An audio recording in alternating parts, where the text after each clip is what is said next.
Unidad 16, valor de una propiedad. Las regulaciones sobre el avalúo. Los titulares de licencia hemos visto que sí podemos hacer avalúo, lo que no podemos es firmarlos como un evaluador, porque no somos evaluadores, ¿verdad? Para eso tendríamos que tener una licencia como evaluador profesional, y lo que sí podemos hacer el avalúo si utilizamos el método de lo que exige el USPAP que se haga, que es el uniforme estándar de procedimiento para hacer avalúo profesionalmente. Únicamente no podemos hacer avalúos en transacciones federales. Si hay un banco federal involucrado, el avalúo tiene que ser hecho por un evaluador profesional. Ahora, aparte de los avalúos, podemos hacer CMA y BPO. Es importante entender la diferencia entre los tres. Un avalúo tiene un precio fijo. Usualmente vale $500, no importa el valor de la casa. $1 millón, $500 vale el avalúo. $50,000, $500 vale el avalúo. No tiene que ver con el valor de la propiedad, porque si tuviera que ver o fuera un porcentaje, habría un conflicto de intereses. El evaluador trataría de poner el precio más alto para cobrar el dinero más, una mayor cantidad de dinero. Entonces, por esa razón es que es un precio fijo. Pero un evaluador tiene que utilizar tres métodos que vamos a ver ahora acá, que es el método de comparables, el método de depreciación de costo y el método del valor. Y después que utiliza los tres, llega a un único valor. Al evaluador está obligado a dar un precio, porque el banco tiene que saber si los $380,000 que le están pidiendo es correcto o no. Entonces, él no puede decir, el precio es entre 360 y 380, no, él tiene que decir, el valor de esa casa es 383,540. Y entonces el banco sabe que ese es el tope de dinero que va a prestar, lo que dijo el evaluador. Entonces, por eso es un asunto de mucha confianza. Al evaluador lo contrata el banco y el banco busca evaluadores que sepa que están bien certificados, que tengan experiencia y que pues no hayan tenido ninguna demanda por un avalúo mal elaborado o porque le hayan pagado dinero influyéndolo a que subiera el valor de una casa, por ejemplo. Entonces, pero el CMA y el BPO no es un precio fijo, es un rango de precio. En el CMA, que son las siglas de Comparative Market Analysis, y el BPO, que son las siglas de Broker Price Opinion, solamente se utiliza uno de los métodos, que es el método de los comparables. Y lo que hacemos es que, dado un valor, dado una propiedad, encontramos cuánto vale en propiedad alrededor, sacamos un promedio, encontramos un rango de valor. No tiene que ser un precio único, sino un rango de valor. Por eso no tiene que cumplir con el USPAP y no se puede llamar avalúo. Ahora, el CMA ya vimos que se utiliza fundamentalmente para un buy owner que quiere vender su casa, saber a qué precio la va a vender, o alguien que está comprando una casa y quiere saber qué precio es el más correcto para ofrecer. Mientras que el BPO es el que ordenan los bancos cuando se está haciendo un short sell para ver que realmente el precio de la casa ha bajado lo que el que está presentando el short sell dice que ha bajado. Entonces, esos son las tres tipos de... Y nosotros podemos hacer los tres. El avalúo, mientras un avalúo vale $500, un CMA puede costar unos $350 y un BPO $150. Entonces, la diferencia principal, aunque los tres dan rango de valor, es el precio. Ahora, los tres lo podemos hacer agentes de bienes raíces. La FIRREA define las transacciones federales como aquellas que involucran a agencias regulatorias financieras federales, que incluyen la Oficina de Supervisión de Ahorro, la Oficina de Control Monetario, la FED, el FDIC, la Administración Nacional de Cooperativas, y tiene que ver con toda transacción financiera relacionada con inmuebles, tanto de venta, alquiler, intercambio o financiación. Entonces, para hacer cualquiera de estas operaciones se requiere un avalúo si la cantidad excede los $250,000. Según FIRREA, si las transacciones federales son de menos de $250,000, un agente de real estate podría hacer un avalúo. Lo que sucede es que los que compran los préstamos, que son Freddie Mac, Fannie Mae, y principalmente del mercado secundario, ya vimos mercado secundario, ¿correcto? Lo vimos mercado primario y mercado secundario en la unidad 12. Hablamos del que el mercado primario son los mortgage lenders, los mortgage brokers, los loan officers, todos los que lidian con el cliente, y que el mercado secundario eran Fannie Mae, Freddie Mac y Ginnie Mae. Y que de esos tres, los que compran son Fannie Mae y Freddie Mac, porque Ginnie Mae no compra, sino garantiza préstamos. Entonces, como Fannie Mae y Freddie Mac son los que compran préstamos, esos préstamos tienen que reunir ciertos requisitos, entre ellos que el avalúo haya sido hecho por un tasador certificado del Estado con licencia, sin importar el valor de la propiedad. Así que, aunque la casa cueste $50,000 y FIRREA lo permita, la realidad de la práctica es que, debido a que Fannie Mae y Freddie Mac son los que principalmente compran préstamos y exigen que sea hecho por un tasador, nosotros entonces no podemos hacer ningún avalúo que tenga que ver con una transacción federal, con una entidad federal. Todos tienen que ser hechos por un tasador certificado por el Estado con licencia. Y la razón es esta. Entonces, lo que nos queda para hacer avalúo es solamente en casos de divorcio y en caso de financiamiento no federales, o sea, financiamientos privados o transacciones en cash, donde no hay un banco involucrado. Préstamos convencionales, entonces. Préstamos convencionales también influye tendrá que ser préstamos privados, préstamos de banca privada, donde no, porque los préstamos convencionales, los bancos que dan los préstamos convencionales están afiliados a la Reserva Federal. Entonces, viene a hacer lo mismo. Los tipos de valor. Tenemos varios tipos de valor que tenemos que distinguir entre el valor, el precio y el costo. Pero el valor, se habla de valor catastral o asset value, el valor que tiene una propiedad para efectos del pago de impuestos. Usualmente el valor catastral es por debajo, un 90, 80% por debajo del valor del mercado. O sea, si yo compro una casa en $500,000, el condado no me va a cobrar impuestos sobre ese valor. Me va a cobrar impuestos sobre 400, 300. Depende de lo que el valor del condado determine sea el valor de la casa, pero que por lo general es un 10, 20 o hasta un 30% por debajo del precio del mercado. Luego tenemos el valor del seguro, que al contrario, el valor del seguro está por arriba del valor del mercado, del valor de compra. Porque el valor del seguro es el que yo le doy a la casa para efectos de que si hay un siniestro, se me quema, me paguen la restitución del valor de la casa. Entonces no solamente incluye el valor de la propiedad, sino también de lo que está dentro de la propiedad. Los televisores, el mobiliario, todo lo que es las pertenencias personales quedan asegurados. Entonces el valor de seguro por lo general está por arriba del valor de compra de la vivienda. El valor de inversión es el que tiene una propiedad según el retorno que genera. Si tenemos dos casas iguales de 3 habitaciones y 2 baños y una está rentada en 1,000 y la otra en 1,500 y piden el mismo valor, el inversionista va a querer la que está rentada en 1,500. ¿Por qué? Porque genera un mayor retorno. Entonces, si el mismo dinero le va a rendir más retorno, entonces el valor de inversión para él es más alto en la casa que le genera una renta mensual de 1,500 por encima de la de 2,000. El valor de liquidación es el valor que se puede obtener en una venta apresurada. Los bienes raíces son ilíquidos. O sea, cuando uno tiene una casa y necesita el cash, no es tan fácil como que lo ponga en la venta y al día siguiente tenga el dinero de regreso, ¿verdad? Hay que listarla, esperar que aparezca un comprador, viene el cierre, esperar que le den el financiamiento. Entonces, el valor de liquidación es lo máximo que podemos obtener en una venta apresurada por un bien inmueble, un bien de bienes, una propiedad de bienes raíces, una propiedad real estate. El valor de empresa productiva, going concern value, es el valor que tiene una propiedad que genera ingresos, como por ejemplo un restaurante, una peluquería, ¿verdad? Un salón de belleza, que tiene su valor no solamente por lo que tiene los activos del negocio, sino por el valor intangible de sus clientes y el retorno que eso genera. Muchas veces vemos franquicias de venta de hamburguesas que valen $1,000,000 y si vemos lo que hay adentro, sillas, muebles, no lo representan, pero sí el volumen de clientes que vienen a comer hamburguesas allí. Entonces, por el retorno de inversión que genera, que la empresa productiva tiene su valor, el going concern value. Y el valor residual es cuando montamos un negocio, por ejemplo, o tenemos una propiedad que fue hecha con un propósito y al final de los años pierde su vida útil. Por ejemplo, se hace un daycare para niños y llega un punto donde ya no tiene más sentido porque es muy pequeño para el volumen de niños. Entonces, ¿en qué se puede aprovechar esa estructura que se hizo al final de la vida útil que tenía la misma? Pero el valor que más nos interesa es el valor del mercado. El valor del mercado lo define Fannie Mae y Freddie Mac, que son los que les interesa más, pues son los que compran los títulos de valores que hacen todos los bancos. Es el precio más probable que un inmueble debe generar un mercado competitivo y abierto, donde están todas las condiciones necesarias para que sea una venta justa, donde el comprador está cuidando sus propios intereses, el vendedor también, o sea, cada uno actúa en su propio beneficio y se supone que no hay un estímulo indebido de parte del vendedor. ¿Qué es un estímulo indebido? Un estímulo indebido es que muchos vendedores en sus divisiones nuevas ofrecen que compres la casa y por debajo de la mesa te dan dinero de regreso para incentivar que las primeras viviendas se vendan a un precio más alto.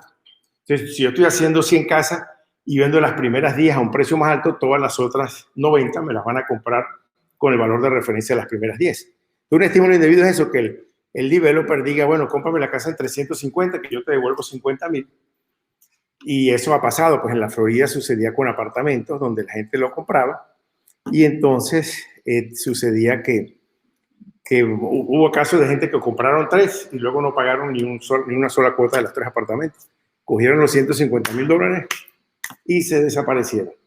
Por supuesto con una estafa al banco, ¿no? Porque el banco es el que pierde el dinero, no el developer. El developer hizo la venta, la persona la compró, pero si no pagó, Y pues eso fue lo que ocasionó también la crisis en el 2008, que se dieron muchos préstamos a gente que no tenía la capacidad para pagar y que de hecho pues no pagaban. Claro, eso es contra la ley, pues.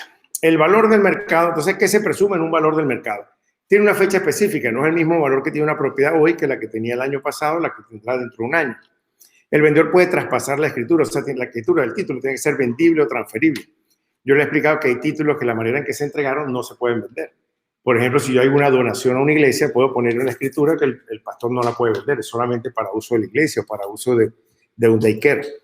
Comprador y vendedor están típicamente motivados, o sea, el comprador quiere comprar al precio más bajo, el vendedor quiere vender al precio más alto. Ambas partes están bien informadas o asesoradas, o sea, cada uno tiene su agente de real estate. Aquí me enteré ahora, sí, hablando con un abogado, que generalmente cada comprador lleva su abogado para que le revise su contrato, cosa que no es usual en otras partes. Se permite un tiempo razonable en el mercado abierto, este es que lo ponemos en el MLS para que todo el mundo vea que la propiedad está a la venta. Y el pago se hace en dólares estadounidenses o una disposición financiera comparable. Y el precio no está afectado por financiación o concesiones especiales, como les acabo de explicar, ¿verdad?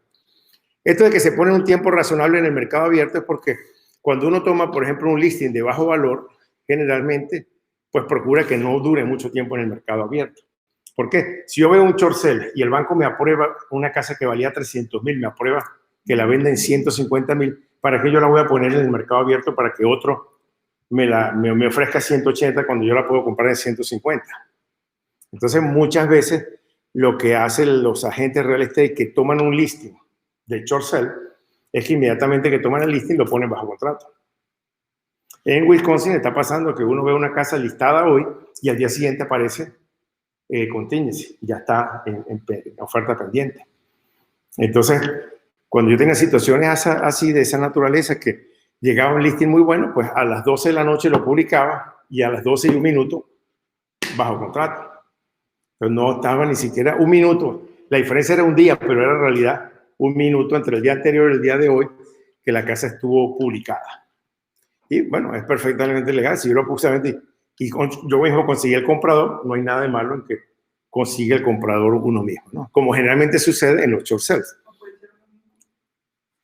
Pues también, si el comprador lo sabe, pues también uno mismo podría. Pero en caso de short sale, puede ser sospechoso para el banco. Entonces, no es que no sea ilegal, pero puede el banco entonces mandar más BPO porque puede estar pensando que para favorecerse uno está buscando comprar al precio más bajo. Hay una diferencia entre valor, precio y costo, ¿verdad? Valor vemos que es el valor del mercado. El valor al que yo estimo que se va a vender un bien y que va a ser un precio razonablemente bueno para ambos, para vendedor y comprador. Pero el precio es finalmente lo que voy a pagar. Si estoy en un mercado de compradores, ¿qué va a pasar? Que probablemente el precio sea por debajo del valor. Si estoy en un mercado de vendedores, va a pasar lo contrario. En un mercado de vendedores voy a pagar un precio más alto que el valor, porque la excesiva demanda sobre una baja oferta me hace que entonces termine pagando un precio más alto que el valor que había puesto en el mercado. Y el costo finalmente es lo que termina costándome la propiedad. Si yo pago un precio de $100,000, pero tengo que hacer arreglos, entonces el costo será el precio que pagué más el costo de los arreglos, ese será el costo final. Y obviamente que cuando voy a sacar cuentas de qué me gané en un flipping, tengo que tomar en cuenta el costo, el precio que pagué más las mejoras, el costo, y a eso le restaré del dinero que haya obtenido en la venta cuando la vendí al terminar de arreglar.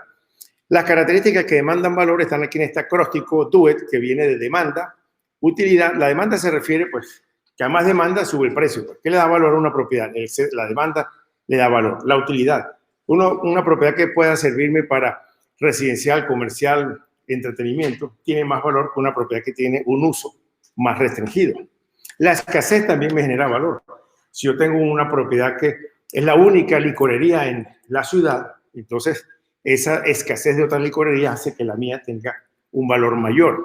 Y la transferabilidad, que se refiere a la capacidad de venta. O sea, el título tiene que ser transferible, si no, pues no estamos hablando de que haya valor.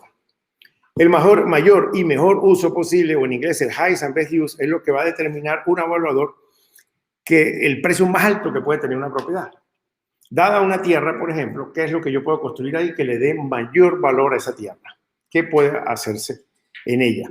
Y entonces tiene que ser legalmente permisible, lo tiene que permitir la zonificación, tiene que ser físicamente posible, la tierra tiene que tener la capacidad de resistir lo que voy a construir y económicamente factible, ¿verdad? Cuando se derribaron las Torres Gemelas en Nueva York, repetir las torres, pues tenía un problema. Legalmente permisible por zonificación, pues se podía. Físicamente posible, pues si ya estaba la tierra ahí soportando esas torres, se podía hacer, pero económicamente factible ya no lo era, porque a los costos de construcción, hacer la réplica de eso ya no se iba a recuperar en la venta de las unidades. Estamos hablando que cuando se construyó el acero y el concreto costaba mucho menos que ahora. Entonces, estaban buscando hacer algo que pudiera ser rentable, ¿verdad? Tiene que ser rentable para que... En Orlando, por ejemplo, estaban vendiendo un acre de terreno dentro del downtown de la ciudad y por el acre están pidiendo $8 millones.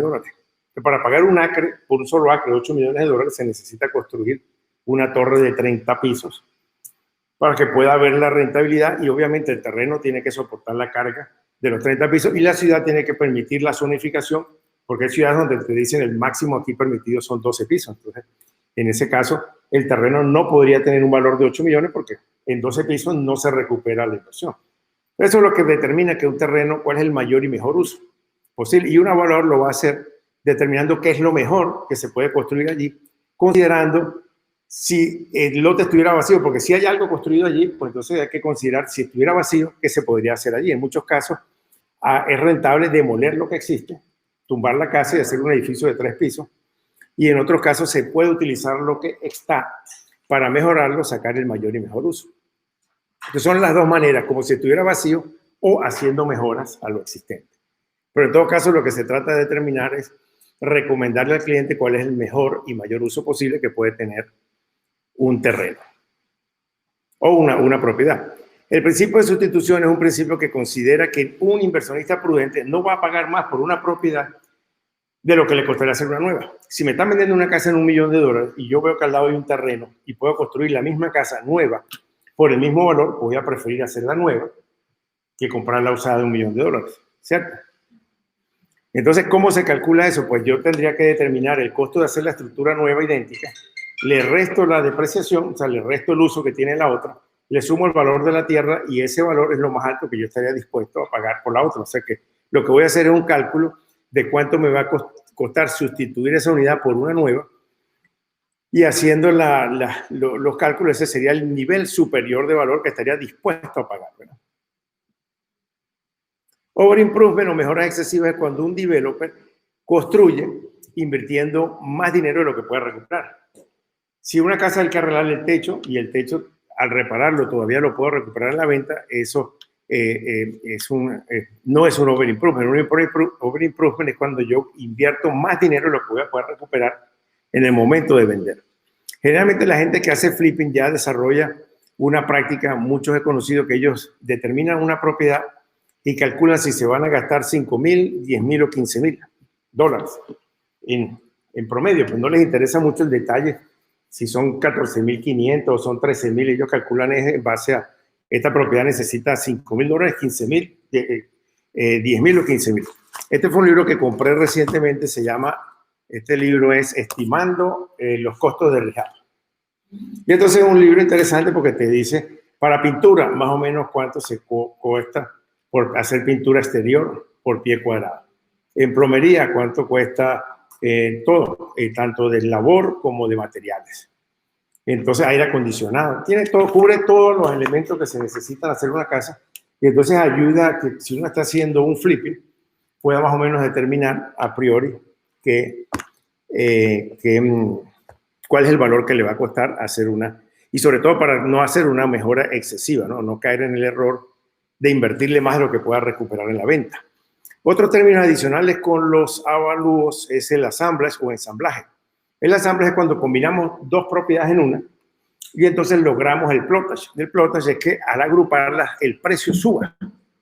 Por ejemplo, ahora mismo en el sur de Georgia tenemos una propiedad donde hay un restaurante. Muy interesante la ubicación y todo, pero esa propiedad tiene mayor valor si logramos que el de al lado también venda. Y parece que lo va a hacer porque lo compró para montar un negocio de fuegos artificiales y la ciudad le negó los permisos. Entonces tiene la propiedad que no la puede utilizar con el propósito que la adquirió. Y la compró muy barata. Esa propiedad la compró en menos de $500,000. Entonces la que tiene mi cliente, que es prácticamente del mismo tamaño, pero él quiere $1,500,000, al sumar las dos adquieren mayor valor porque va a poder ser utilizado por alguien para construir un hotel, en tanto que por separado no puede usarse para ese beneficio.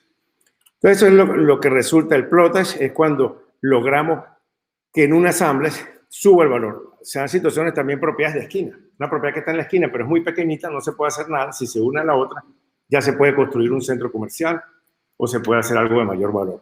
Entonces, una de las cosas que tenemos que estar pendientes en el real estate es ver oportunidades donde podamos hacer asambleas, porque podemos unir 2 o 3 o más clientes o una subdivisión completa.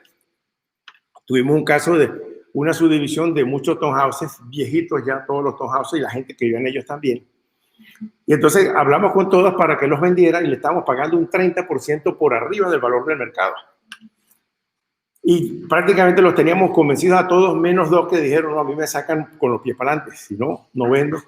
Y por 2 no pudimos hacer la transacción, pero comprando con un 30% por arriba todavía daba para demoler eso y hacer viviendas de alto valor, porque estamos hablando que es una zona que le llaman el East Cobb, donde están las mejores escuelas. Entonces la valorización allí del terreno era muy grande y esos toncitos ya no representaban lo que tenía más valor en la tierra. Entonces eso es el agrupamiento de parcelas o el plotage. Y progresión es lo que sucede cuando tenemos la suerte que nuestra casa empieza a ser rodeada de casas de mayor valor.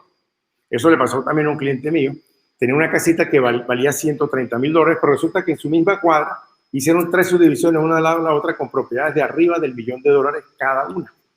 Entonces, ¿qué pasó? Toda la calle todas esas propiedades que valían 130, 150 pasaron a costar $300,000 por la tierra, porque la gente las compra, tumba la casa y hacen una casa de $1.000.000. Y eso es lo que se llama el progreso. El valor se duplicó, fue gracias a la presencia de casas de mayor valor. Y regresión es cuando sucede lo contrario, que también pasa, ¿verdad? Compras una casa de buen valor y empiezan a construir casas de menor valor alrededor, entonces eso baja el valor de la nuestra. Y sí, tú son la preferencia de la gente por vivir en cierta zona, que también entonces hacen que infundan valor a través de la demanda en ese lugar. Ricardo, Acuérdate que las preguntas, anótamelas ahí para que no pierda la concentración. Entonces, los enfoques para calcular el valor inmobiliario son 3. Hay 3 métodos y un evaluador tiene que utilizar los 3. No se puede llamar un avalúo utilizando uno solo de estos. El CMA y el BPO utiliza solamente el método de comparables. Pero para un avalúo tenemos que utilizar los 3 y el evaluador lo que va a hacer después es lo que se llama una ponderación o darle peso a cada uno de ellas. Porque uno podría pensar, bueno, él saca el cálculo de cada uno de estos, suma los 3 y los divide entre 3. Resulta que no es así como se hace. Lo hacen es dándole un peso de acuerdo a lo que tenga más importancia en función de lo que está evaluando. Por ejemplo, si el evaluador está haciendo un avalúo de casas, él va a usar los 3 métodos, el de comparación de ventas, el de depreciación y costos y el de capitalización de ingresos, pero debido a que es una casa, le va a dar más influencia, más peso a la de comparables. Entonces, lo que va a hacer es que a ese valor le va a asignar, por ejemplo, un 60 o un 70%. Mientras que a lo mejor el otro 30% lo reparte entre los otros 2. Pero es a criterio de él, y puede repartir 15 y 15, 20 y 10, 10 y 20, a criterio de él. Ahora, en el examen sí preguntan, si un evaluador está evaluando una iglesia, ¿cuál de los 3 métodos al cual le va a dar más peso? Entonces, en una iglesia será el método de depreciación de costos, porque si tenemos una iglesia y queremos saber el precio, podemos entonces imaginarnos cuánto nos costaría hacer otra, depreciarle el valor, y entonces llegar a un costo. Ese sería el método más recomendable para calcular el valor de una iglesia. Por ejemplo, un teatro de cine, un teatro para música. Y cuando preguntan si se trata de un centro comercial que tiene locales para la renta, un edificio de oficinas, ¿cuál de los 3 es al que le daría mayor peso? El método de capitalización, porque este último método dice que el precio está en función del ingreso. Más gana la propiedad, más vale. Es una fórmula directa. El valor está en función del ingreso neto de la propiedad dividido entre la tasa de retorno que quiere el inversionista. Entonces, en ese caso, el método que utilizaría, al que le daría mayor peso, sería el método de capitalización de ingresos. Entonces, según lo que está él evaluando, tiene que utilizar los 3 métodos, pero le va a dar mayor importancia de acuerdo al tipo de propiedad que está evaluando, ¿no? Entonces, el método de comparación de ventas es el que más utilizamos para cuando se trata de casas residencial. Lo que hacemos es que buscamos casas similares, cercanas, lo más cercanas posible, también no más allá de un año que se hayan vendido, y entonces hacemos ajustes. Ajustes se refiere a cambios en las condiciones del mercado se refiere también a diferencias del inmueble. Si yo tengo una casa que tiene 3 habitaciones y 2 baños y encuentro una que tiene 4, pues quiere decir que el comparable es mejor. Si por esta pagaron medio millón, esta pagará menos. Entonces tengo que restarle la habitación para ponerla a nivel. Y si por el contrario tengo una que tiene 2 habitaciones y 2 baños, como está inferior, y esta tiene 3, lo que tengo que hacer es que si esta la vendieron en 200, le sumo el valor de una habitación para ponerla a la par. Entonces, por eso, si el comparable es mejor, resto. Si el comparable es inferior, sumo, para poder establecer un ajuste razonable. Otro ajuste que se hace es que si me dicen que la ubicación no es lo mismo una casa en el downtown de la ciudad que en la zona sur al este, ¿verdad? Hay zonas que tienen mayor valor, así la casa sea idéntica, la misma construcción, pero la zona le da valor. Entonces se hacen ajustes por la ubicación, también por los pies cuadrados. Si me dicen que una casa se vendió en $600,000 y tiene 6,000 pies cuadrados y el comparable tiene 3,000, pues entonces el comparable valdrá la mitad porque tiene la mitad de pies cuadrados, sería $300,000. Entonces esos son unos ajustes que se hacen de acuerdo a las diferencias del inmueble y también de acuerdo a la distancia. Si a mí me dicen, bueno, una casa se vendió hace un año y ha subido 10% en un año el precio, entonces tendré que ajustarla agregándole el 10% de la fecha en que se vendió hace un año a la fecha del día de hoy. Entonces, como vemos, el comparable es mejor, lo que hacemos es restar. Si el comparable es inferior, sumamos para poner al lugar. Vamos a ver un ejemplo. Un lote comparable, estamos hablando de una tierra, se vendió en $30,000. El comparable tiene una mejor ubicación. O sea, la propiedad que queremos saber el valor está mejor ubicada que esa que se vendió en 30,000. Pero es más pequeño. Entonces, el tasador calcula que la diferencia de ubicación es de 5,000. Como dice que la ubicación es mejor, entonces tenemos que restar. Y como el tamaño es más pequeño, hay que subir el tamaño, entonces tenemos que sumar. Entonces los $30,000 menos los 5,000 de la ubicación, más los 4,000 del tamaño, me queda el precio de venta ajustado en $29,000. Lo que estoy haciendo aquí es ajustando el lote por el cual no conozco el precio, que ahora sé que debe valer $29,000, porque lo ajusto con uno que sí sé que se vendió en $30,000, pero que tenía una mejor ubicación y le resto los 5, y es de tamaño inferior, entonces le sumo los 4. Entonces ese lote me va a quedar que debería comprarlo en $29,000. ¿Okay? Otras cosas que se ajustan son las condiciones de la financiación. Si sabemos que hubo una financiación especial porque le subieron el precio para que pudiera pagar puntos, por ejemplo, o el tasador se investiga y se da cuenta que fue un short sale o que fue un foreclosure, una venta foreclosure, los precios generalmente por debajo o en un short sale. También se ven las condiciones del mercado. Si el inmueble ha subido desde que se vendió a la fecha de ahora, entonces se hacen los ajustes. Por ejemplo, si una casa se vendió hace 6 meses en $210,000, pero sabemos que el precio ha subido 5% en los pasados 6 meses, ¿qué hay que hacer? Agregarle el 5% al valor de la casa que se vendió hace 6 meses, correcto. Pero el 5% de $210,000 son $10,500. Entonces el ajuste que hacemos es sumarle los $10,500 al precio que tenía hace 6 meses de $210,000 y me quedará que el precio ajustado el día de hoy, 6 meses después, será de $220,500. Es simplemente ajustar el valor en función del tiempo transcurrido. Pues. Luego, entonces, decía que el evaluador hace la reconciliación. Reconciliación es ponerle un peso. Si él le pone a una propiedad el 10%, quiere decir que esa es la que menos se parece. Si a otra le pone el 70%, esa es la que más se parece. Porque él cuando hace los comparables también encuentra que hay casas que se parecen más y otras que se parecen menos. Entonces, por ejemplo, si un evaluador encuentra 3 comparables, A, B y C, y ve que la casa A, después de hacer los ajustes, se restó, se sumó las habitaciones, quedó en $255,000, y él está dando una ponderación del 35%, y a la B, en $262,000 le da una ponderación del 20%, y a la C, que el avalúo fue $250,000 y le pondera 45%, ¿cuál de las 3 para efectos del evaluador es la que se parece más? La C, porque le dio un 45%, y la que se parece menos, la B, porque le dio solamente un 20%. Ahora, por eso es que el avalúo es un arte y no una ciencia, porque otro evaluador puede darle a la C el 60% y el otro 40% repartirlo 20 y 20 entre las otras 2 propiedades. Entonces, por eso es que el valor nunca va a dar igual. Aquí en este caso, el promedio ponderado, estos $250,000 van a aportar el 45% del valor, que son $112,500. Los $255,000 le van a aportar el 35%, que son $89,250, y los $262,000 del B, que es la que menos se parece, están aportando $52,400. Cuando sumo los tres valores ponderados, el promedio ponderado es de 254.150, que no es lo mismo que si yo hubiera sumado los tres valores dividido entre 3. Eso sería la media. Sería un promedio de los tres, pero acá el evaluador no hace un promedio, sino que le da más peso a la que él considera que se parece más y le da menos a la que le considera que se parece menos. Como cualquiera otro puede dar una ponderación diferente, es muy poco probable que dos evaluadores lleguen al mismo precio. Lo más probable es que lleguen a precios diferentes. Pero eso está bien, no es una ciencia, el avalúo es un arte. Por eso es que en las cortes generalmente nadie le ha podido ganar una demanda a un evaluador. Acá en los Estados Unidos hay un hueco, los holes, los huecos del real estate le llaman a situaciones legales que sirven para sacar dinero. Por ejemplo, hay una ley acerca de protección ambiental que permite que un inversionista venda la fachada, el facade de un edificio y consiga dinero por ella. Ya tiene la fachada porque al gobierno le tiene que dar dinero, pero le da dinero y es legal. Y le da dinero, por ejemplo, en un edificio, si tiene 19 pisos, él puede decirle al gobierno, mira, yo te vendo que no voy a hacer ningún piso más arriba de los 19. Y se lo compra. Y desde el punto de vista de ambiental, por ejemplo, el presidente Trump tenía un campo de golf.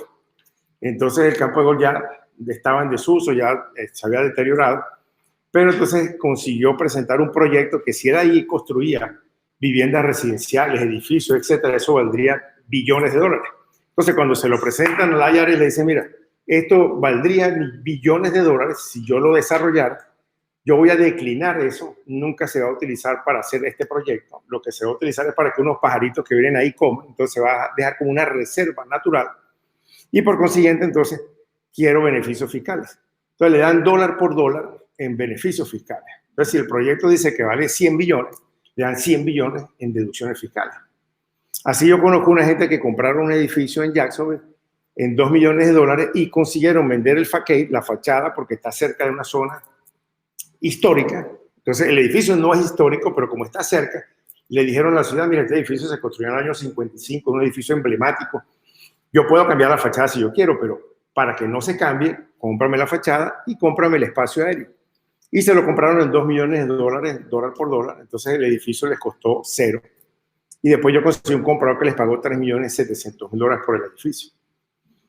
Entonces es perfectamente legal y este grupo se dedica a comprar edificios en todas partes del país que estén cerca de zonas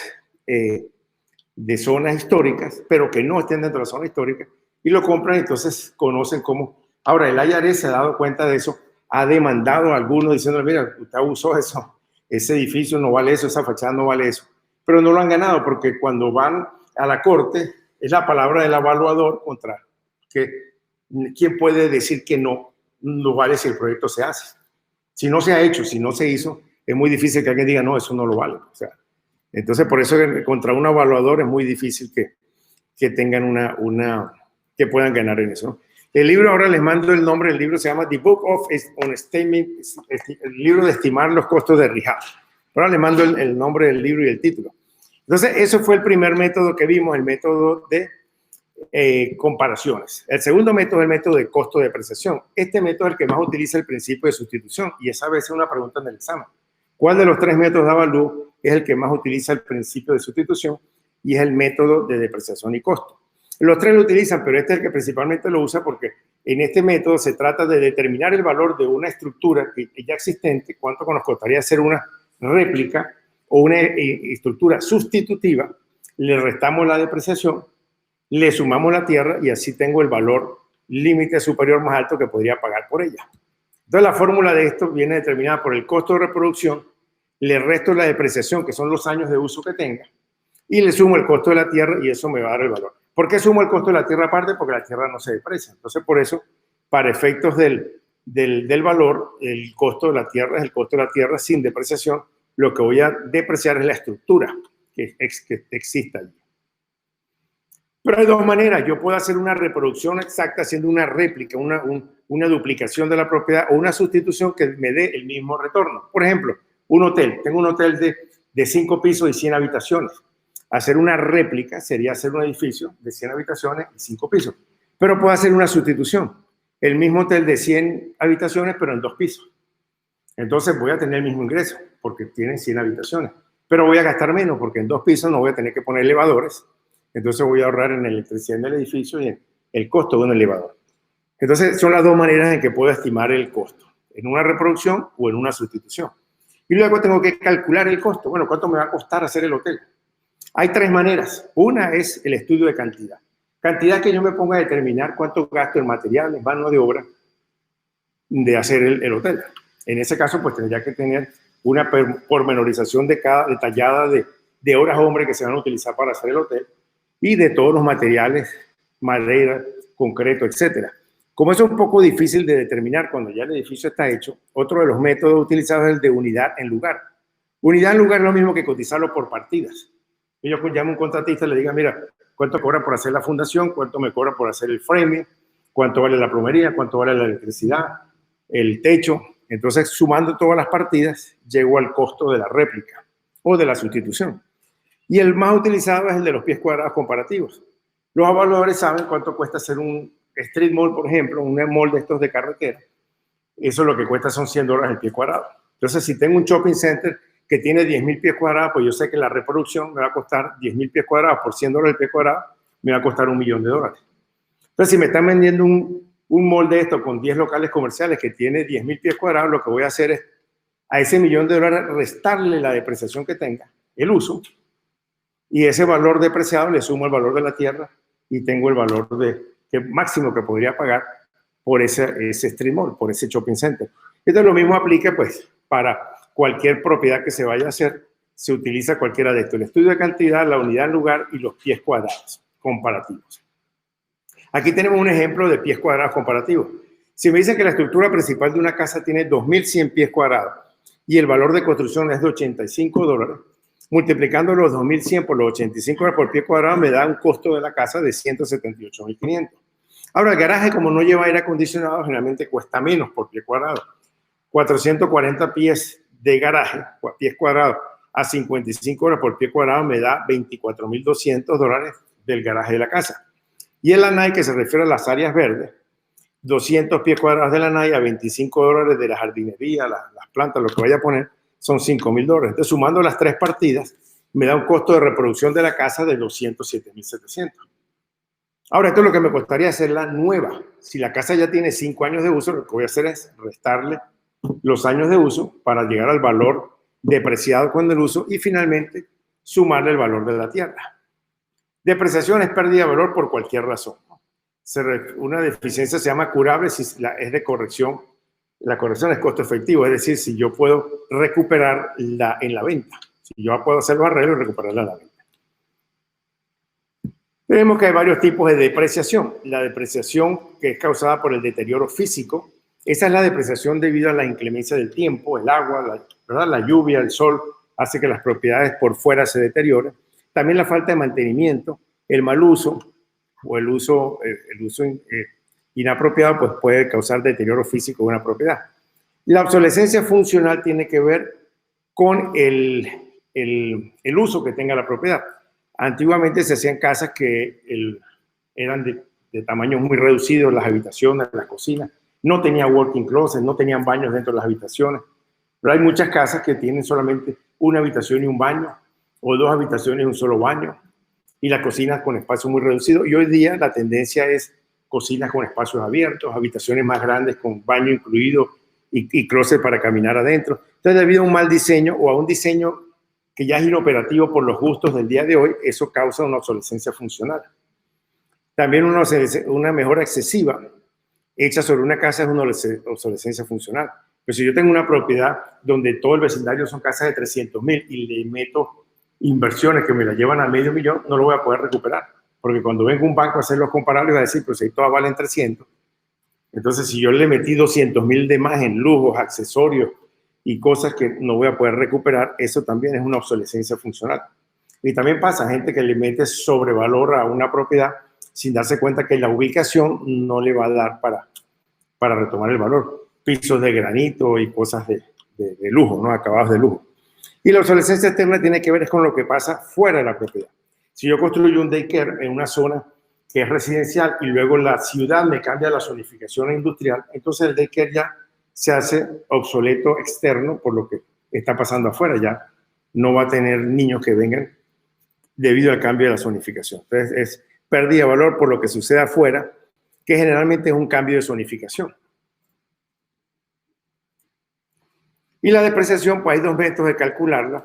La globalidad de vida es cuando calculamos la depreciación que tiene una propiedad para un año determinado. O sea, quiero decir, si la propiedad tiene 5 años, ¿cuál es la depreciación al cabo de los 5 años o al cabo de los 10 años?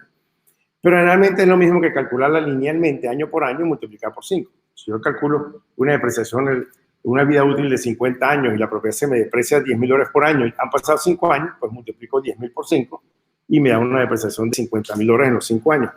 Pero hay dos métodos para calcularla y hay que aprenderse una de las dos fórmulas para el examen. La que yo recomiendo más es el que dice método alterno, porque es el que tiene más lógica. Si usted tiene un costo de una reproducción nueva, vamos a decir, la casa vale $100,000 y tiene un total de vida útil de 20 años, usted divide 100,000 entre 20, le va a dar una depreciación de $5,000 por año, ¿verdad? Entonces, multiplicada por la edad efectiva que tenga, si tiene 5 años, pues 5,000 por 5 le va a dar una depreciación de $25,000.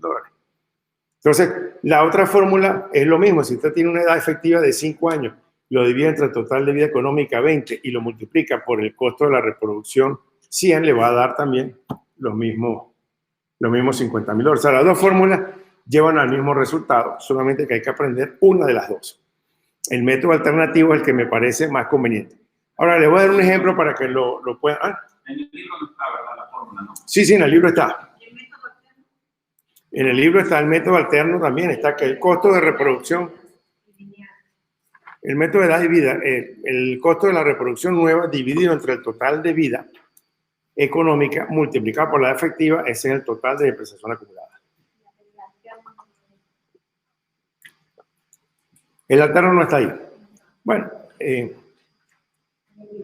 con uno de los dos que se aprendan está bien, pero vamos a ver un ejemplo. La misma casa que estamos viendo que vale 207,700 nueva, si la casa tiene una vida económica de 60 años y al momento en que la estamos evaluando tiene 4 años de uso, ¿cuál será la depreciación?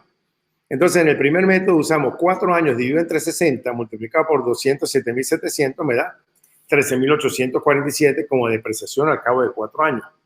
El método alternativo, que me parece más fácil, es dividir los 207,700 entre los 60 años, me va a dar la depreciación por año. Multiplicada por los 4 años me da 13,847. O sea, en las dos fórmulas da el mismo resultado. Lo que hay que aprender es una de las dos. En el método alterno me parece más fácil porque es tomar el monto total de la propiedad, dividirlo entre el total de años que tiene y se multiplica por los años de vida que tiene. ¿Ah? Sí, es más sencillo. También podría sacarlo, bueno, yo no sé si una regla de 3 sea necesario, pero en realidad que cuando tú divides la propiedad entre el número de años me da la depreciación por año, al multiplicar por el número de años pues me da la depreciación acumulada en esos 4 años. ¿Ok? Y el paso final es sumarle el terreno. Sumándole el terreno, pues ya entonces tengo, acá ya calculé que tengo, yo le voy a restar a los 207,700, los 13,847, me va a quedar el valor de la propiedad con la depreciación y finalmente le sumo el valor del lote y eso es lo que me va a dar el valor usando el método de depreciación y costo. Pero el último paso es agregar el valor del terreno. Para calcular el valor del terreno, pues podemos utilizar el método de comparables, encontrar el valor del terreno y sumárselo al final. Entonces, ese es el segundo método, el método de depreciación y costo. Y el tercer método es el método de capitalización de ingresos. Este método se basa en medir el futuro, el flujo de ingresos proyectado en el futuro de una propiedad y el valor del mercado se calcula basándose en el valor presente del ingreso futuro. Yo les voy a mostrar algo acá para que vean por qué esto es tan importante cuando uno vende propiedades comerciales y hay que entenderlo muy bien si uno quiere dedicarse a esa actividad. El LookNet es la página web donde uno encuentra propiedades comerciales, es digamos el MLS de las propiedades comerciales. Entonces, si aquí yo busco una propiedad en Chicago, vamos a decir, ¿verdad? Yo puedo pedir que quiero ver propiedades, aquí están todas las propiedades que están a la venta, pero puedo pedirlas que tengan un cap rate entre el 3 al 10%, que me haga una búsqueda de eso. Y entonces acá tengo este edificio, por ejemplo, que dice que son 46 unidades de apartamentos y se están vendiendo en $4 millones con el 6.6% del cap rate. ¿Qué significa eso? Significa que si alguien compra estas 46 unidades en $4 millones, el retorno que va a tener al final del año es multiplicar el valor por la tasa de retorno y eso le va a dar el ingreso operativo neto que le queda al dueño, el dinero que queda libre en el bolsillo. O sea que multiplicando 6.6, ¿verdad? Si yo multiplico 6.6%, como los 4 millones acá,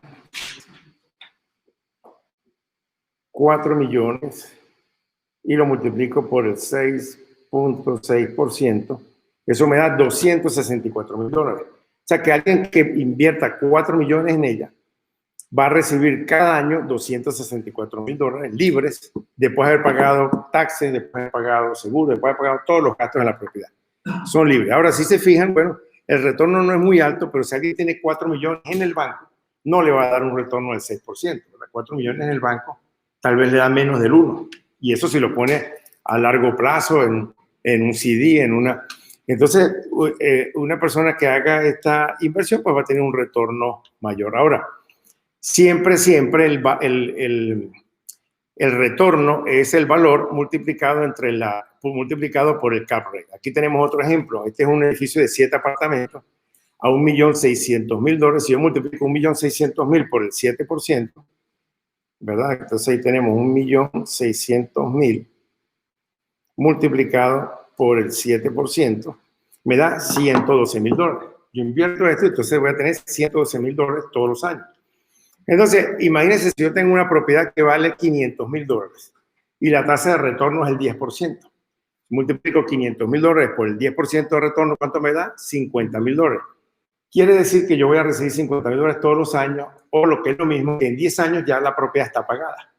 O sea, con una tasa de retorno, el cap rate es la tasa de retorno. Cap rate es el retorno, es la tasa de retorno que puedo tener. Con una tasa de retorno del 10%, yo recupero el valor de la propiedad en 10 años. Si en vez del 10 tengo el 5, pues voy a tener que recuperarla en 20 años. ¿Qué busca un inversionista? Pues mientras más alta sea la tasa de retorno, mejor. Mientras más cerca sea 10, mejor. Pero eso sí se compra de contado. Sí, los gastos de financiamiento no entran aquí. Estoy comprándolo de contado, tienes los 1.600.000, lo pagas y tienes una tasa de retorno del 7%. Cuando tú dices tasa de retorno, porque posiblemente están alquiler. Está todo alquilado y entonces puede ser que esté nada más un 80% alquilado, pero esto es considerando la unidad, el retorno que tiene neto la propiedad, es así. Ahora, fíjense que en ningún caso aquí se menciona siempre es la tasa de retorno, no mencionan, en ningún caso mencionan que algunas propiedades ponen el NOI. Acá, fíjense, aquí son 10.550.000 con una tasa de retorno del 6%. Algunos ponen el NOI, fíjense que aquí está Net Operating Income, son 632.888, ¿lo ven aquí? ¿Y cuál es el NOI? Pues el NOI es justamente lo que obtengo cuando multiplico los 10.550.000 por el 6%, me da el NOI. NOI son las siglas de Net Operating Income, o sea, el ingreso operativo neto, después de pagar todos los gastos, eso es lo que me queda. Entonces, en este caso, esta propiedad tiene un Net Operating Income de 632.888. Entonces, ¿qué es lo que vamos a ver? Este método determina el valor en función del retorno. El valor, la fórmula del valor de una propiedad, esos 10.550.000 se calculan dividiendo el NOI, los 632.888, entre la tasa de retorno, el 6%. Y eso es lo que me da los 10.500.000. Poniendo lo más fácil, si yo tengo un retorno de $50,000, me quedan libres $50,000, ¿verdad? Y la tasa de retorno es del 10%. Yo divido los 50,000 entre el 0.1, el 10%, y me va a dar un valor de $500,000. Entonces, lo que uno tiene que aprender para el examen es esa fórmula, porque en lo que van a preguntarle son fundamentalmente, calcule el valor dándole la tasa de retorno y dándole el NOI, o calcule el NOI, o calcule. Entonces, acá lo tenemos. En este triángulo, la I es el NOI. El NOI es la tasa por el valor. El valor de la propiedad multiplicada por la tasa de retorno, el cap rate. Por ejemplo, si yo tengo que el ingreso operativo neto son 50,000 entonces la tasa de 10% por el valor de $500,000 es el ingreso, pero 50,000. Si yo tengo la tasa del 10%, quiero calcular la tasa y tengo un ingreso de 50,000 y un valor de $500,000, divido 50,000 entre $500,000 y me da la tasa del 10%. Si yo quiero saber el valor y yo sé que el ingreso es 50,000 y lo divido entre la tasa 0.1, me da un valor de $500,000. Entonces lo que tenemos es que son una sola fórmula con 3 despejes. La mayoría de la gente se le olvidó despejar, que si está multiplicando pasa dividiendo, si está dividiendo pasa multiplicando. Entonces, para facilitarles la tarea, lo que hay que memorizar es el triángulo. Si usted memoriza el triángulo, ahí en ese triángulo están las 3 fórmulas. El ingreso es la tasa por el valor. La tasa es el ingreso dividido entre el valor y el valor es el ingreso dividido entre la tasa. Así se fijan ahí, están las 3 fórmulas intrínsecas y lo que tienen que hacer en el examen es dibujar su ITB, el triangulito ITB, y entonces ya van a poder hacer. Si le preguntan la tasa del 10% y el valor $500,000, ¿cuánto es el ingreso? $50,000. Si el ingreso es $500,000, el ingreso son 50,000 y el valor es 500,000, dividimos 50,000 entre 500,000 y me da la tasa del 10%. Calcule el valor si el ingreso es 50,000 dividido entre una tasa del 10%, dividido entre 0.1, me da un valor de 500,000. Entonces, lo que es complicado acá es que tenemos que llegar al ION, al ingreso. El ION es lo mismo que el NOI, es el ingreso operativo neto. En inglés es el Net Operating Income, o sea, al revés. Ingreso operativo neto o Net Operating Income. Es de una vía o de la otra. En español, ION, en inglés, NOI. Ahora, ¿cómo llego al ingreso operativo neto? El ingreso operativo neto es lo que me queda libre después de pagar todos los gastos que tiene la propiedad. Entonces, partimos del ingreso potencial bruto. ¿Cuál es el ingreso potencial bruto que tiene una propiedad? Imagínense un hotel de 100 habitaciones. Si el hotel tiene 100 habitaciones y se rentan a 50 horas día, diariamente tiene 100 por $50, son $5,000 diarios. El ingreso potencial bruto sería 5,000 multiplicado por los 365 días que tiene el año. Ese sería el potencial bruto del hotel. Ahora, ¿un hotel está rentado todo el año? No, ni siquiera los edificios. Tienen vacantes, la habitación tiene una gotera. No están todas las habitaciones ocupadas todo el tiempo. Entonces, al ingreso potencial bruto le resto las vacantes, que pueden ser un 10, un 20, un 30% de vacantes, y le sumo otros ingresos que tiene el hotel, el restaurante, la maquinita de monedas, si es en Las Vegas, las máquinas de... Entonces, le sumo eso y ahí ahora tengo el effective gross income, que es el ingreso bruto efectivo, pero todavía es bruto porque me falta deducir los gastos operativos. Ahora, cuando yo le resto los sueldos de la gente, del manager del hotel, de los empleados, de las utilidades, la luz, el agua, resto todos los gastos, los property taxes, lo que me queda libre, ese es el ingreso operativo neto. Ahora en el examen le van a poder calcular potencial gross income en diferentes situaciones. Una, cuando es un hotel, como el ingreso es diario, se multiplica por 365 días. Si se trata, por ejemplo, de un cuádruplex que tiene 4 unidades y cada una está rentada en $1,000, $1,000 por 4 son $4,000. Pero si son mensuales, entonces se va a multiplicar los 4,000 por 12 meses. Entonces el potencial serían $48,000. 4,000 por 12, 48,000 sería el ingreso bruto potencial de un cuádruplex. Pero si hablamos de un Airbnb que rento por semana y lo rento es a razón de $1,000 por semana, entonces el potencial sería los $1,000 por 52 semanas. Pues si ingreso por semana, multiplico 1,000 por 52, tengo un ingreso potencial bruto de $52,000. Entonces son las distintas situaciones, depende si el ingreso es mensual, diario o anual o quincenal. Como quiera que sea, uno calcula el potencial, te dicen, réstele de vacantes 10, 15, 20%, usted entonces resta las vacantes, le suma otros ingresos y tiene el ingreso efectivo, y cuando le resta los gastos operativos, tienes el NOI. Ya teniendo el NOI y el cap rate, podemos saber el valor. Teniendo el NOI y el valor, podemos saber el cap rate. Teniendo dos valores, hallamos el tercero, usando el triangulito aquí. Si tengo esto y esto, calculo este. Si tengo este y este, calculo este. ¿Ah? Se resta el mantenimiento de todo eso y lo que queda es libre ya. El NOI es libre de mantener. Después que yo le he sacado después que yo ya he llegado a este valor del ingreso bruto, lo que voy a hacer es restarle los gastos operativos. ¿Qué son los gastos operativos? Los gastos operativos son lo que me genera el ingreso. O sea, todos los gastos operativos es lo que yo tengo que invertir para que la operación tenga éxito. O sea, los impuestos de la propiedad, el seguro contra riesgo, los gastos de mantenimiento, los servicios públicos, agua, luz, los suministros. Si es un restaurante, pues la comida, todo. Y también puedo deducir reservas para repuestos. Si yo sé que los focos tienen una vida útil de 10.000 horas y ya han pasado 9.000, pues tengo que considerar que en 1.000 horas voy a tener que reponer todas las lámparas, ¿verdad? Entonces, todo esto es lo que es gasto operativo y todo eso se resta y lo que queda es el NOI. Entonces, si yo veo una propiedad, yo tengo, digamos, un dúplex que rento a $1.000 mensuales, yo tengo $2.000 por mes, 12 meses son 24.000, ese es mi potencial. Entonces, esos 24.000, si yo sé que las vacantes, porque hubo un mes que se fue una persona y no me pagó, etcétera, entonces le resto un 10% de vacantes, le voy a restar a los 24.000, $2.400. Entonces, lo que me queda, le sumo si tengo algún otro ingreso, porque yo tengo ahí una maquinita que despende maní o agua, entonces le sumo ese otro ingreso y ahí tengo el potencial, el ingreso, el effective gross income, que es el ingreso efectivo bruto. Ahora le resto el property management. Si yo le pago a alguien porque me haga las cobranzas del mantenimiento del edificio y me haga todo eso, $4.000 en el año, entonces lo que me va a quedar es los 22.000 y tal, los 24.000 menos los 2.400, menos los 4.000 de mantenimiento, y eso que me queda lo divido entre la tasa de retorno y me va a dar el valor de esa propiedad. Ahora vamos a ver un ejercicio, pero lo importante es que los gastos operativos se pueden deducir, lo que no es gasto operativo no se puede deducir. Por ejemplo, la depreciación no es un gasto operativo, porque yo deprecio la unidad, pero en realidad ya no ha perdido valor. Yo la deprecio para pagar menos impuestos al tío Sam, al IRS, pero en realidad la propiedad a lo mejor subió de valor.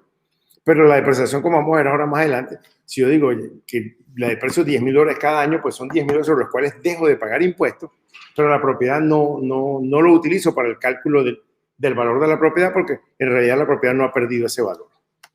Los costos de financiamiento tampoco. Si yo lo estoy pagando en efectivo o con el banco, eso no tiene que ver. Se supone la rentabilidad en función del calculado sobre un ingreso, sobre el valor que estoy invirtiendo. Los gastos personales del dueño tampoco, los impuestos sobre la renta del dueño tampoco. En general, ningún gasto que no contribuya al funcionamiento de la propiedad es gasto de operación. Solamente son gastos de operación los que yo tengo que pagar para recibir el dinero que la propiedad me genera. En un hotel, los empleados, la luz, los servicios, ¿verdad? Y así sucesivamente, pues. Entonces, la fórmula es el ingreso bruto potencial menos el déficit de inquilinos, que puede ser un porcentaje de una cantidad fija, más otros ingresos que no sean de alquileres, sino sea un restaurante que tenga el hotel, etcétera. Entonces, ese es el ingreso bruto potencial. Cuando a ese ingreso bruto potencial menos esto más lo otro es el ingreso bruto efectivo, el IBE. Y ese ingreso bruto efectivo menos los gastos operativos es lo que me queda como el ION. Y ese ION es el que utilizo para esta fórmula, que el ION es la tasa multiplicada por el valor. Como vimos ahora en la página de Lubnin, si yo multiplicaba la tasa por el valor, me daba el ingreso neto de la propiedad al año. Entonces, en el examen le van a salir preguntas como esta, que son muy simples, ahora que ya lo entendieron.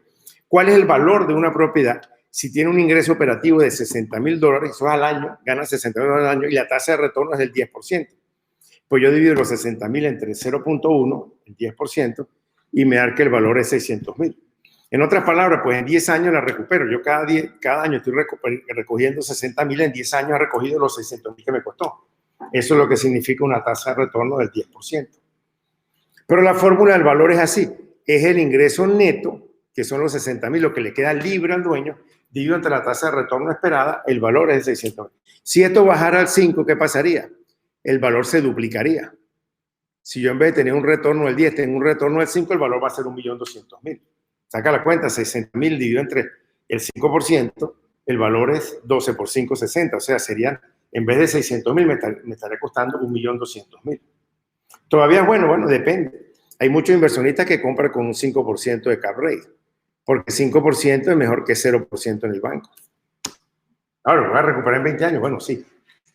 Si yo compro una propiedad de las farmacias que hay por allí, Walgreens, CVS, esa gente firma un contrato a 25 años. Entonces, yo le puedo comprar y sé que por 25 años me van a pagar una renta, pues en 20 años recupero el valor si la compré con un 5 y los últimos 5 es lo que tengo la ganancia. Pero es cuestión del inversionista, pues. Ahora, use el ITB para averiguar la tasa de capitalización. ¿Cuál es la tasa de capitalización? La tasa de retorno, el cap rate en inglés, pues de una propiedad que tiene un ingreso operativo neto de 57.600 y un valor de 720.000. Ahí la fórmula es el ingreso el NOI dividido entre el valor, ¿verdad? Si lo ven por el triangulito, el NOI dividido entre el valor me da la tasa, ¿verdad? La tasa es el ingreso dividido, este es como si fuera una división, dividido entre el valor. Entonces acá lo tengo, el NOI dividido entre el valor.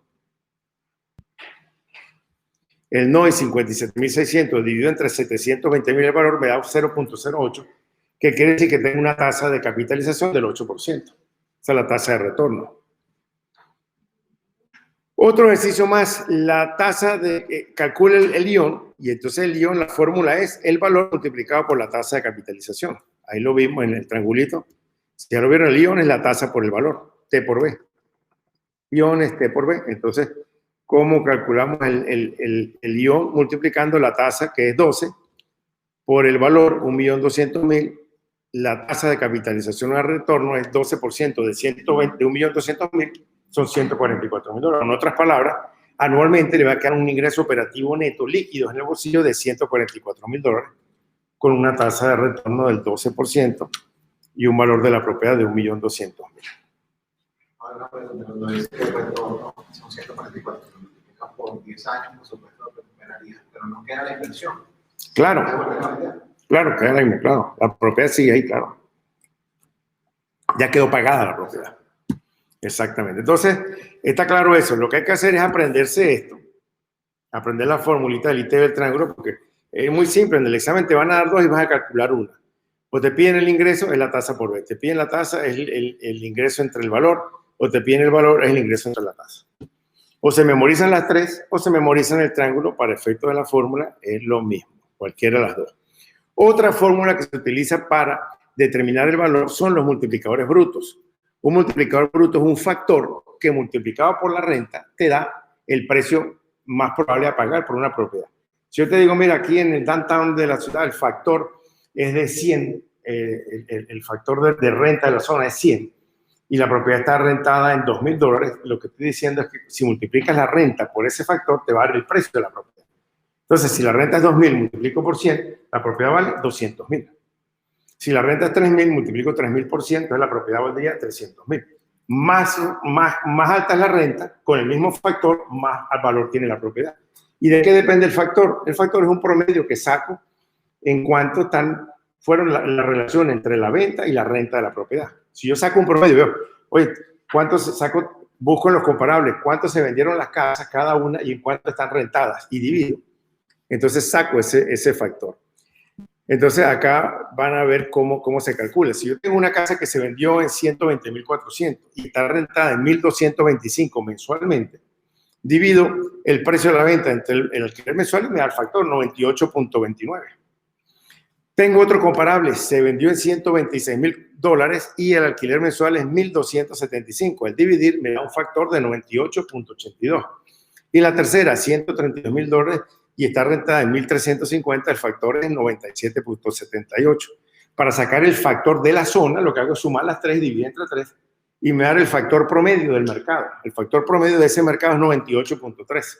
Si en ese mercado, cuando hablamos de mercado, hablamos de una zona, un código postal, un lugar.